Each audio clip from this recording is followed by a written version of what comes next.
Hey, Warpogs, it's time to do a little bit of a short series here. And I mean short because he's still making it. This is Janovich. Janovich. I don't know. He's going to nuke me again. He's going to kill me for this. But this is the Siege of Vrax animated lore series. And I have been looking forward to this one for quite some time. So, we're going to jump right into this. We're going to be watching episodes 1 and 2. The first one is Cardinal Zafan's Crusade, and the second one is the attempted assassination of Cardinal Zafan. Primarily because when you go around and start amassing a massive following and basically start talking about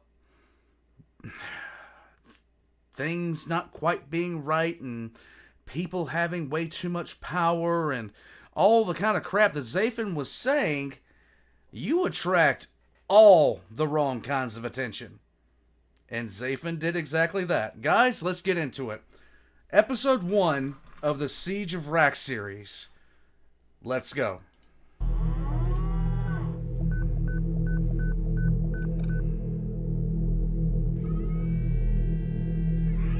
I like it so far. It is the year 804 of the 41st millennium. Yes. On the shrine world of Sun Artoris, Cardinal Borgia, the highest ecclesiastical authority within the Scaris sector, whose frail body had been artificially sustained for over 400 years, finally passed away into the Emperor's Where are my blessing. blood transfusions?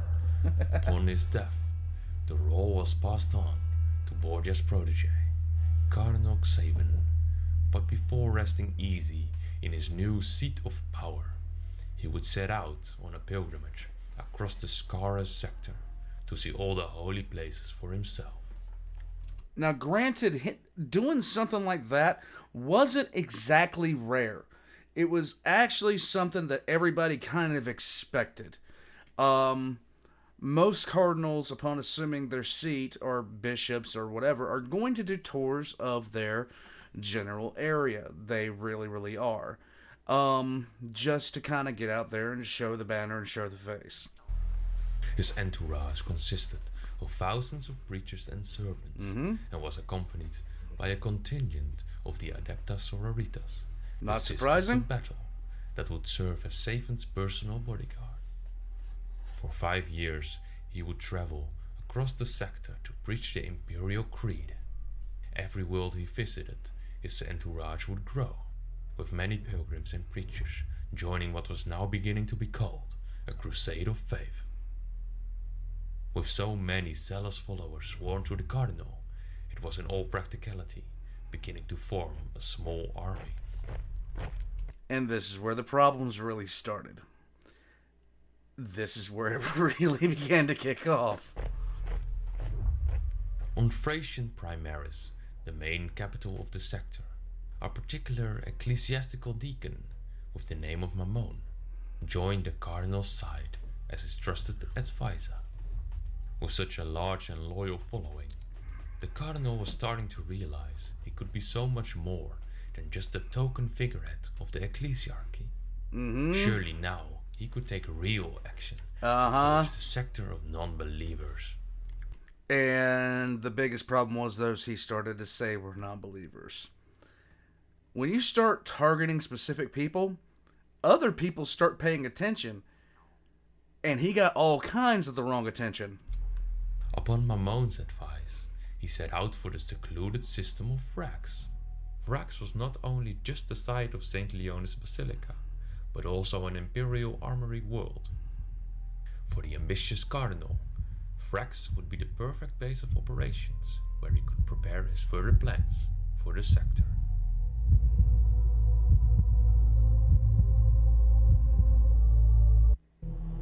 Oh, that was... that one kind of caught me by surprise. Guys, this is episode 2. So, the first episode essentially just this is the backstory of how we get this guy to Vrax with that many people. He had millions of followers at this point. And if you started to gain this kind of following, you might want to turn to the Imperial Guard and be like, look, I got a whole bunch of people whipped into a frenzy. Let's get them in to the Imperial Guard. The more followers he gained, the more attention he got. And the more up his own ass he became. And that became a problem. Let's go.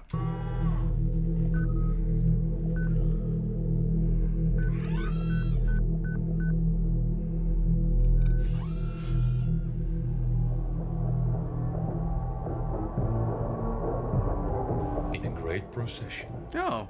the Cardinal and his entourage were welcomed into the citadel of Vrax. While Vrax's main purpose serves as an armory world, it is also home to the Holy Basilica of Saint Leonis the Blind, a missionary of the Ecclesiarchy who was killed spreading the words of faith throughout the Scaris sector during the 38th millennium. Due to Cardinal Zafan's exalted position within the Ecclesiarchy, it was all too logical that he should visit such a place, and it was his natural right to take residency in the adjacent palace for as long as he pleased. The Adeptus Sororitas, being the Cardinal's honored bodyguard, would take up their own residence in the Argent Shrouds priory next to the Basilica. The Cardinal sent out his preachers amongst the inhabitants to spread his gospel, but designed to further the Cardinal's agenda. They told the inhabitants that Vrax would soon be invaded by the Imperium's enemies, to bring war on a scale never seen before. Yet, not all hope was lost, for Zafan would lead them to victory in this holiest of wars. With such promises, the Cardinal soon became the venerated figure of their salvation. His already fanatical following evolved into outright religious zealotry.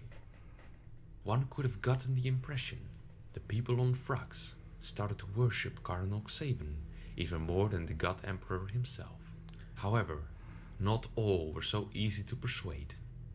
The Adeptus Arbites, disciplined and committed to upholding the current order, were very difficult to sway to his cause. Yes.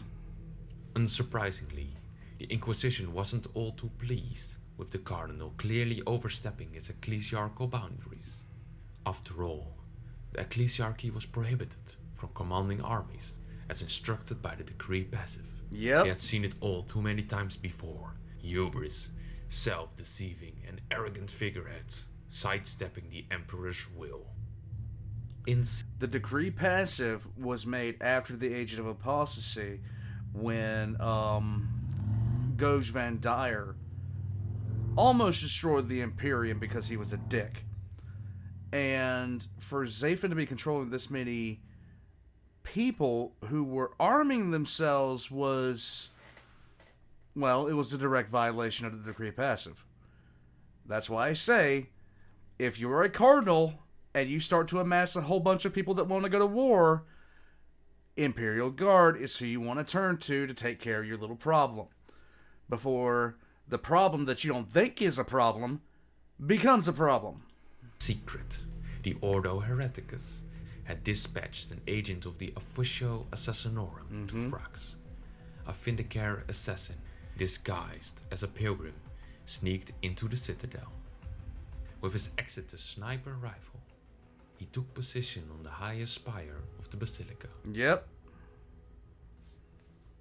His shot finally rang out, accurately onto the Cardinal.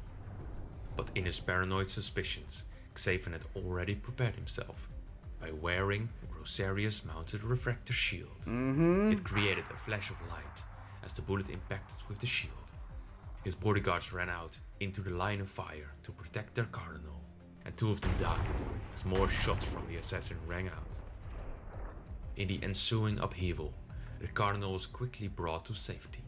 With the mission failed, the Vindicare assassin set out to escape, but in a frantic rush, the Cardinal's followers fanatically pursued the assassin throughout the citadel when he was eventually cornered in the catacombs of the Basilica. Yep.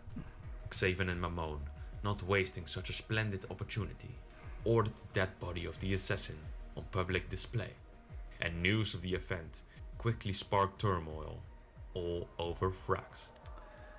To the population, Yep. the event had seemingly confirmed the warning of upcoming war. With an assassination attempt on their very protectorate Xaven, it seemed as if the enemy was already on their very doorstep. In the hopes of defending themselves, the population of workers set out to loot the huge amount of stockpiles and weapons on Vrax. Amongst the headblocks and the starport, fierce fighting ensued as the local Arbites intervened to stop the looting, and it seemed as if civil war had broken out on Vrax. Yep. As it happened, the Sisters of Battle were ordered to stand down. Without support, the rioting workers were simply too many and could not be stopped by the Arbites alone. Everything was happening according to the Cardinal's plan. The commander of the Adepta Sororitas demanded an audience with the Cardinal, asking to intervene and restore order. But she was immediately captured and thrown into Vrax's dungeon. Now it was time for the disciples of Zafan, his personal militia, to strike. They assaulted the remaining sisters in the priory. They fought back, but completely outnumbered and taking fire from the surrounding guard towers, they were decidedly defeated. A few wounded sisters were captured and imprisoned along with their commander. Under orders of Deacon Mammon, the disciples finally assaulted the keep. In the Sensorium Tower, the Astropatica was sending a distress call to the Imperium, but it was too late. The astropaths were butchered and the message cut off partway through its transmission. And with no one left to challenge the forces of the Cardinal, Xaven was now left as the sole ruler of Vrax. Now, he's doing a good job of doing this, and one of the things he's doing is he's summarizing this as much as possible. The shot that the Vindicator took, he used a specialized round to do it. And if not for the fact that he shot through a pillar, and not just a small pillar, like a huge ass pillar, he would have killed Zafan. But he was up there. I can't remember how long he was on Vrax before he finally took the shot. But when he took the shot, the round had to go through this pillar that was the size of a small house, apparently. And that's the only thing that kept Zafan alive, because the Rosarius is a hell of a tool. But at the same time, with that being said, the round that the Vindicator selected would have gone through it if not for the other things that had gone through on the way to strike the Cardinal. At this point, all bets were off for Vrax. Vrax is one of these stories in 40k. It's most people's first real introduction to the Death Corps of Krieg. Vrax is a story of a people who were... I guess the best way to say it was they followed the orders that they understood to be right and true, only to never realize where those orders were actually coming from, and that by following them they had thrown in their lot with a traitor. Guys, I can't wait to see where he goes with this. I can't wait to see how the rest of this looks. The next episode is on the arrival of the Death Corps of Krieg and the siege army that eventually destroyed Cardinal Zafan and his little group. I highly recommend Janovich to you, if I said his name right for the 15th time. All of his links are going to be in the description down below. We're going to be checking out an episode of this, hopefully every few days. And he is still releasing these. So, check the description down below for his channel. Subscribe to him. You're going to love this. I know you will. I will catch you guys next time.